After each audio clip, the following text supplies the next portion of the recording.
हमारे बीच से ही जाति विशेष का नाम लेकर जाति को बांटकर संघ जैसे मनुस्मृति को मानने वाले लोगों को बेच दिया जाता है। सभी को उन सबको उपदेश देना चाहते हैं कि जाति को नहीं, हमें बहुजन को संगठित करना है और बहुजनों को संगठित करने के लिए ये यात्रा पश्चिम चंपारण से शुरू होगी, जो बिहार के कई जिलों से होते हुए पटना 6 तारीख को पहुंचेगी, 6 मार्च को। सर पश्चिमी चंपारण से क्यों? पश्चिम चंपारण वो धरती ऐतिहासिक धरती है जहां सम्राट अशोक जी ने अपने तलवार को त्याग कर बौद्ध धर्म को अपनाया था और शांति का संदेश दिया था, इसलिए हमने उस धरती को चुना। सर कहीं ये राहुल गांधी से भारत जोड़ो यात्रा से प्रेरित होकर कर रहे हैं या कि खुद का आप लोग का मोटो है? देखिए, ये राहुल गांधी जी के दिमाग में भी जब यात्रा नहीं आई थी उस वक्त ये यात्रा हमारे पार्टी ने तय कर दी, लेकिन चूंकि म्युनिसिपल चुनाव की वजह कर हमें लेट हो रहा था, म्युनिसिपल चुनाव जैसे बिहार में खत्म हुआ हमने ऐलान किया है। कितने दिनों का होगा सर ये पद यात्रा? ये यात्रा पूरी 29 दिन की यात्रा है और ये पहला दूसरा चरण है, उसके बाद कई चरणों में पूरे बिहार में यात्रा की जाएगी। कौन नेतृत्व करेगा सर इस पद यात्रा का? नेतृत्व सभी करेंगे, जितने भी हमारे जिला अध्यक्ष हैं, प्रखंड अध्यक्ष हैं, प्रदेश के अध्यक्ष हैं, लेकिन हाँ ये है कि मैं पूरी 1009 किलोमीटर की यात्रा तय करूंगा। पैदल गाड़ी त्याग दूंगा। सर तो सब जिलों को आप लोग टच करिएगा जी। तो जब सब जिलों को टच कर रहे हैं तो बिहार और पटना में महासम्मेलन क्यों सर? सिर्फ 2 ही जिला में क्यों? पटना और बक्सर में नहीं, बक्सर में जो हमारे संयोजक हैं बिहार के, भीम आर्मी के संयोजक भाई अनिल प्रधान जी, क्योंकि उनका ये गृह जिला है और गृह जिला में अध्यक्ष जी को अपना शक्ति प्रदर्शन करना चाहिए, उन्होंने किया, उनके आग्रह पे ये हो रहा है। मुद्दे जो हैं वो, चूंकि जब महागठबंधन की सरकार बिहार में आई तो माननीय राष्ट्रीय अध्यक्ष भाई चंद्रशेखर आजाद जी ने मुख्यमंत्री से व्यक्तिगत तौर पे उनको बधाई दी और उन्होंने कहा कि ये सरकार चलाने में हम सब आपके साथ हैं, लेकिन जिस तरह से शोषित समाज पे जुल्म हुए, कोई ऐसा जिला नहीं है जहां से खबर नहीं आती कि अनुसूचित जाति, जनजाति और धार्मिक अल्पसंख्यकों पे जुल्म की प्रकाष्ठा देखने को मिल रही है।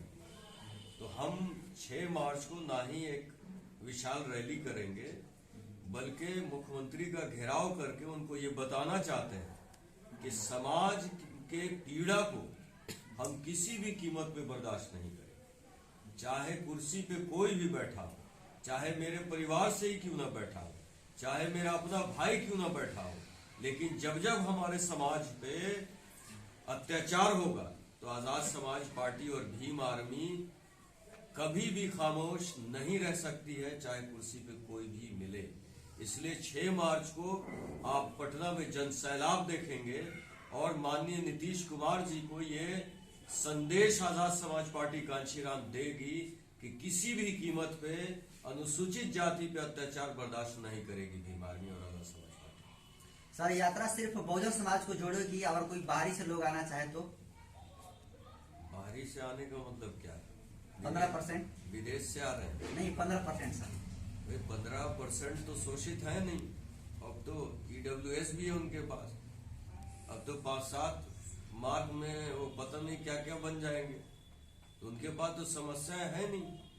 समस्या जिनकी है, जो शोषित हैं, जो कमजोर हैं, जिन्हें मोछ रखने पर दंड दे दिया जाए, जिन्हें घोड़ी नहीं चढ़ने दिया जाए, जिन्हें कुर्सी पर बैठने नहीं दिया जाए, जिन्हें बैंड बाजा के साथ शादी और विवाह करने नहीं दिया जाए, जिनकी नौकरी खा जाए, जिनके आरक्षण को खा लिया जाए, जिनके बहन बेटियां सुरक्षित नहीं हो, हम तो उसकी बात करेंगे। हम उसकी बात करने के लिए बहुजन समाज जोड़ा जाता है और उन सबको भी आपके माध्यम से कह देना चाहता हूं कि जाति की राजनीति जो कर रहे हैं जो हमारे ही अनुसूचित जाति को बांटकर जाति में मनुस्मृति के मानने वालों को के हवाले कर रहे हैं और बेच रहे हैं और उनकी कीमत खुद अपने पॉकेट में रख रहे हैं, उनको भी ये सचेत करना चाहता हूं कि बहुजन जोड़ो यात्रा उनकी भी कलई खोलेगा और उनकी भी सच्चाई सामने रखेगा बिहार की जनता के साथ। अभी जो है सर पूरे बिहार में जाति गणना शुरू हो चुकी है, आप इसे कितना सहमत हैं? जाति जनगणना हम लोगों का मुद्दा रहा है और ये मुद्दा हम 3 साल से उठाते रहे। मैं इसके लिए नीतीश कुमार जी का धन्यवाद देता हूं, लेकिन ये बहुत पहले होगा।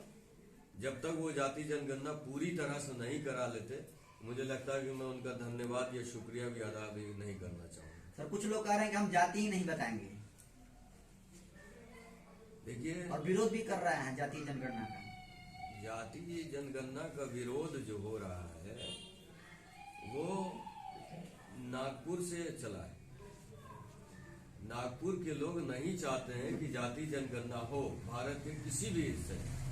यहाँ जो है गिनती गाय भैंस बैल सबकी हो जाएगी, बकरी हो रही है ना, पंचायत से बहुत सारे लोग बैठे हैं। सर नागपुर से बिहार का क्या संबंध है सर? भाई नागपुर से बिहार का ही नहीं पूरे देश का संबंध है। वो मनुस्मृति को लागू करने के लिए जाति की संख्या को छुपाना चाहते हैं और हम उसे उजागर करना चाहते हैं। हम अपने समाज को बनाना चाहते हैं कि जब राजनीति संख्या बल पे होती है तो संख्या के आधार पे ओबीसी और एससी समाज को शासक होना चाहिए और ये पता चलेगा गिनती से। आपको ये मालूम है कि देश में कितने शेर हैं, कितने बाघ हैं, कितने हाथी हैं, कितने घड़ियाल हैं, लेकिन भाई ओबीसी समाज की क्या संख्या है, मुसलमानों की क्या संख्या है, एससी की क्या संख्या है, ये हमें नहीं मालूम। ये जानना हमारा हक है। सर जब आप मनुस्मृति की बात कर रहे हैं तो अभी फिलहाल में बिहार के शिक्षा मंत्री प्रोफेसर चंद्रशेखर का ये बयान है कि जो मनुस्मृति है और जो रामचरितमानस है ये नफरत बोलने वाले ग्रंथ हैं।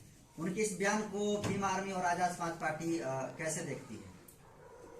देखिए, ये प्रेस कॉन्फ्रेंस बहुजन समाज जोड़ो यात्रा से है और उसी पे केंद्रित रहेंगे और उन्होंने जो बयान दिया है, जल्दी चंद्रशेखर जी से मेरी मुलाकात होनी है, मिलकर उनके बयान को पहले हम समझेंगे कि उन्होंने क्या कहा। फिलहाल अभी आप कुछ नहीं बोलेंगे इस पर? कुछ नहीं। तो ये भी तो बता दीजिए कि ठीक बोले हैं मतलब कि या फिर बैड बोले हैं? नहीं, उनके जो वक्तव्य हैं, जो देखिए अखबार में जो छपा, जो न्यूज में दिखाया गया, मैं उसे पूरी तरह से सत्य नहीं मानता। तो जब तक उनसे मुलाकात करके उनके वक्तव्य को पूरी तरह से नहीं जानूंगा, मैं इस पे टिप्पणी नहीं कर सकता। इसे तो आप भी सर सोशल मीडिया के माध्यम से अवगत होंगे? नहीं, सोशल मीडिया के माध्यम से हूँ, लेकिन सोशल मीडिया में भी कहाँ एडिटिंग होती है ये तो आप लोग ज्यादा अच्छी तरह से जानते हैं।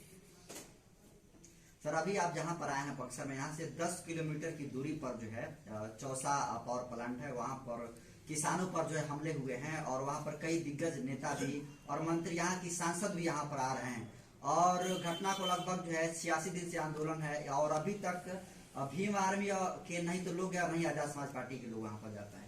क्यों सर? आज आया हूँ तो उनसे मुलाकात करूंगा, आपको इसकी खबर मिल जाएगी। एक सवाल और है सर, जिस तरह से अभी आपने पूरे बहुजन की बात करते हैं और कुछ दिन पहले जो है रोहतास में एक आदिवासी महिला को वन विभाग कर्मचारी के द्वारा रेप कर हत्या कर दी जाती है, लेकिन अभी तक जो है इसमें भीम आर्मी कुछ नहीं कर पाई, इसका कारण क्या है? नहीं, हमारे भीम आर्मी के संयोजक के संज्ञान में था और पूरे सहयोग उन्होंने दिया है और उन लोगों से संपर्क में भी बने रहे हैं। मुझे उन्होंने हमेशा हर घटना की सूचना दी है और जो भी डेवलपमेंट है उसकी सूचना देते रहे हैं।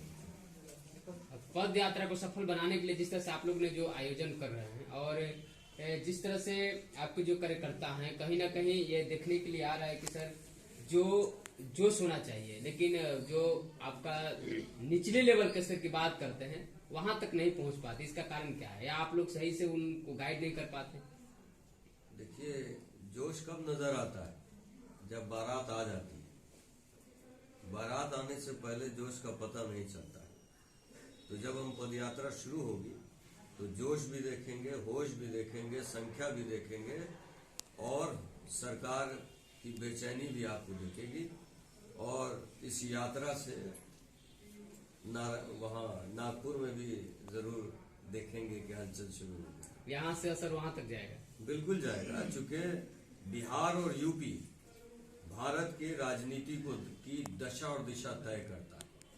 और मुझे उम्मीद है कि बिहार के बहुजन को संगठित करने में हम जरूर कामयाब होंगे। देखा गया है कि पहले जो है बिहार और विशेष बक्सर का दौरा जो प्रमुख हैं मोहन भागवत जी पहले कभी नहीं आए थे, लेकिन जब से इधर जो भीम आर्मी का इधर जिस समय से पहल बढ़ा है उसके बाद उन्होंने बार बार बक्सर की ओर रुख किया। इसका कारण क्या हुआ? देखिए, काफिला आएगा भाई। बिहार जो है वो मिट्टी ऐसी है कि सारी क्रांति बिहार की मिट्टी से शुरू होती है। और उन्हें मालूम है कि बिहार की राजनीति के बदलाव में भारत की राजनीति छुपी होती है। तो जब जब जय भीम का नारा लगता है, और जय भीम, भीम आर्मी, चूंकि भीम मानवर कांशीराम जी और बाबा साहब के विचारों को लेकर चलने वाले, बहुजन हिताय की बात करने वाले, तो मोहन भागवत जी या योगी जी ये लोग सारे लाइन लगा के आएंगे। आप देखेंगे कि ट्रक और बस भर भर के आएंगे, प्लेन चार्टर्ड होगा, लेकिन किसी भी हालत में भीम आर्मी इन लोगों को बिहार में एंट्री नहीं देगी, चाहे जितना जोश लगा ले, जितना जोर लगा ले। सर, भोपाल में लगातार करणी सेना जो है एससी और एसटी एक्ट हटाने की मांग कर रही है, और साथ में आरक्षण जो है जाति के आधार पर नहीं आर्थिक आधार पर कराने की बात कर रही है। इस पर भीम आर्मी का क्या मोटो है सर? ये करणी सेना तो माननीय राष्ट्रीय अध्यक्ष चंद्रशेखर आजाद जी के खिलाफ भी बयान दिया।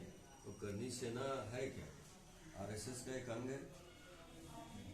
वो जो चाहती है, जो करना चाहता है, वो तो हमें 70 साल से पता है कि संघ क्या करना चाहता और यहाँ भारत में क्या करवाना चाहता है। उन लोगों को तो दर्द है ना, एक दलित समाज आईएएस हो जाए, आईपीएस हो जाए, मंत्री हो जाए, राष्ट्रपति हो जाए, इसका दर्द तो उनको महसूस होता है।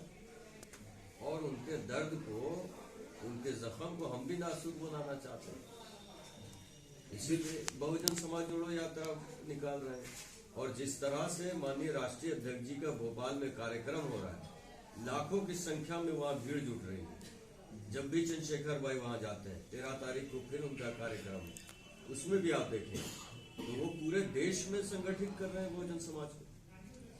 अब बिहार में जिम्मेदारी है अनिल प्रधान जी और जवाहर आजाद को मिलकर बिहार को सजाना है, संगठित करना है, अपने लोगों को सामने लाना है।